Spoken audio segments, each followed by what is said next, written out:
မင်္ဂလာပါဒီနေ့ကတော့ web 2သွားမယ်เนาะ web 2တွေ web 2တွေ tutorial 2တွေဒီဟာလေးတခါလေးလုပ်ပြပေးမယ်အဲ့တော့သူကအတွန်းအခောက်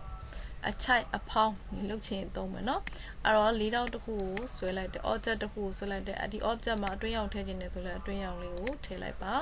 ပြီးရင်ဇမတော် web 2လေးကိုယူလိုက်တယ်ယူပြီးတော့ဒီမှာပို့ကြည့်မယ်ပေါ့เนาะဒီမှာဆိုရင်ကိုဆွဲတဲ့ပုံနဲ့ဒီ size လေးကို mouse pointer size ကိုချိန်နေဆိုရင် web 2ပေါ်မှာနှစ်ချက်နှိပ်ပါသူက box ကျလာလိမ့်မယ်ဒီမှာ width နဲ့ height ကိုမဆို 0.5 လောက်ထားခြင်းနဲ့ဆို 0.5 เนาะအဲ့တော့ brush size ကိုကြီးခိုင်းတာပါဒီမှာဆို size လေးနည်းနည်းကြီးလာပြီသူက၄တောင်ဝယ်အစ၄တောင်ဝယ်အဆုံးတွေသုံးပြီးတော့ချုံလို့ချဲလို့မရအောင်ဒီလိုမျိုးလုပ်မှရမယ်เนาะ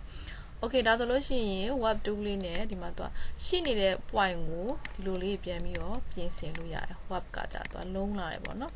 လုံးလေးဖြစ်လာတယ်ဒါဆိုလဲခြိုက်လေးဖြစ်သွားတယ်အဲ့လိုမျိုးဒီလိုမျိုးလုပ်ချင်ရင် web 2ကိုသုံးမယ်အဲ့တော့ tutorial 2ကကြာရစ်ခွေတာဥပမာဆို mouse pointer ဒီနားလေးကိုထောက်ပြီးဖိထားကြည့်ဒါဆိုဒီလိုမျိုးရစ်ခွေလာလေကိုလိုချင်တဲ့လောက်ထိဖိထား mouse pointer ကိုเนาะဒါဖိထားတာအဲ့ tutorial 2ကပြီးရင်ဒီမှာကြည့်ဒါကဖိဆွဲတာဒါဖိဆွဲတာ mouse pointer ကိုစမကဖိဆွဲသွားတာဖြစ်ပါတယ် mouse pointer ကိုဖိဆွဲသွား point တစ်ခုကနေ mouse pointer ကိုဖိဆွဲသွားတာဒီကကျတော့ point ထောက်ထားပြီးတော့ mouse ကိုဖိထားတာနေရာတနေရာထဲမှာဒီကောင်ပုတ်ပြီးတော့ဖိဆွဲသွားတာเนาะအဲ့တော့ तू က cut note design ကြီးဆွဲတဲ့အခါမှာ तू ကပို့ပြီးတော့သုံးတယ်ပေါ့เนาะ okay လေ့ကျင့်တာတော့ကိုရလာတဲ့ရလက်ကိုပဲမြန်မာလို translate လုပ်ပြီးတော့ရေးထားပါတော့တယောက်နဲ့တယောက်နေတော့ဘာသာပြန်တာချင်းကတော့မတူအဲ့တော့ Parker 2ပါကာ2ဆိုတာကြတော့ဒီမှာကြည့်ချွန်တာပါကာဆိုတာချွန်တာဥပမာဆိုရင်ကျွန်တော်တို့ဟိုပေါ့နော်ဒီကောင်ကကာတွန်းဆွဲလို့အရန်ကောင်းတယ်ဒီကောင်ဒီမှာစပင်လေးတွေချွန်လိုက်ချင်တာတို့ရေအိုင်လေးတွေရေပွက်လေးတွေမှာ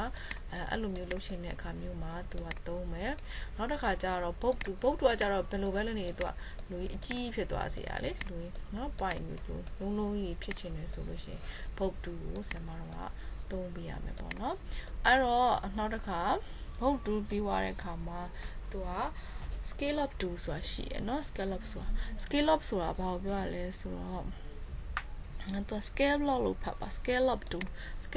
ကကြတော့ဆင်မလို့မျိုးအချုံလေးဖြစ်သွားတာเนาะ scale up 2ကအဲ့တော့ scale up 2ကအဲ့လိုမျိုးလေးဖြစ်သွားတာအဲ့တော့ scale up 2ကဆင်မတို့ကခဲတံလေးယူမယ်အတွင်းရောက်ဖြောင်းမယ်ဆွဲမယ်ပြီးတော့ဒီဟာလေးပြန်သုံးကြည့်မယ်ခုနဆင်မပြောတဲ့ scale up 2လေးကိုပြန်သုံးမယ်ဒီလိုမျိုးလေးเนาะဒီလည်းအဲ့လိုမျိုးပဲစပင်လေးထောင်လေးကတော့မှဖြစ်ချင်တယ်ဆိုရင်သုံးမယ်နောက်တစ်ခုကကြတော့ crystal light ဆိုတာကြတော့သူကဘလို့လေးလဲဆိုတော့ဆင်မအတန်နဲ့နာ crystal light ကဒီညာလေးကိုထောက်ပြီးတော့ဒီမှာเนาะဒါဒီလိုလေးဖြစ်သွားတယ်ခုနဆင်မပြောเนาะကာတွန်းနေမှာလေတွေ့တယ်မလားကာတွန်းနေမှာဆင်မတော့သုံးတဲ့ပုံစံတော်တော်များများကိုဒီမှာဖန်တီးလို့ရတယ်ဒီတခုတည်းမဟုတ်ဘူးဒီကောင်လေးအကုန်လုံးနဲ့ဖန်တီးလို့ရတယ် wrinkle ကကြတော့ဆင်မတော့နှလုံးခုန်လုံးလေးပါပေါ့ကွာမဆိုမြင်းတန်းလေးတစ်ခုဆွဲလိုက်ဆွဲပြီးတော့ဒီမှာ wrinkle 2ကိုယူလိုက်ပြီးမှကြည့်အဲ့လိုလေဖိတာဒါမောက်ကိုဖိတာမောက်ကိုဒီနေ့မှဖိတာအဲ့လိုမျိုးသဘောเนาะကဲဒါလေးတွေလေ့ကျင့်မှာကိုနားလဲတဲ့ပုံစံနဲ့လေ့ကျင့်ပြီးပါဆိုရင်မြန်မာလိုကိုနားလဲတဲ့လိုလေးပဲရေးမှတ်တာတော့မြန်မာလိုအတိအကျကြီးဘယ်ညမှာဘာလုပ်တယ်ဆိုတာမရှိဘူးဒီဇိုင်းဆိုရင်เนาะဖြန့်ချက်သုံးရမှာဖြစ်ပါတယ်တေချာလေ့လာထားပြပါเนาะ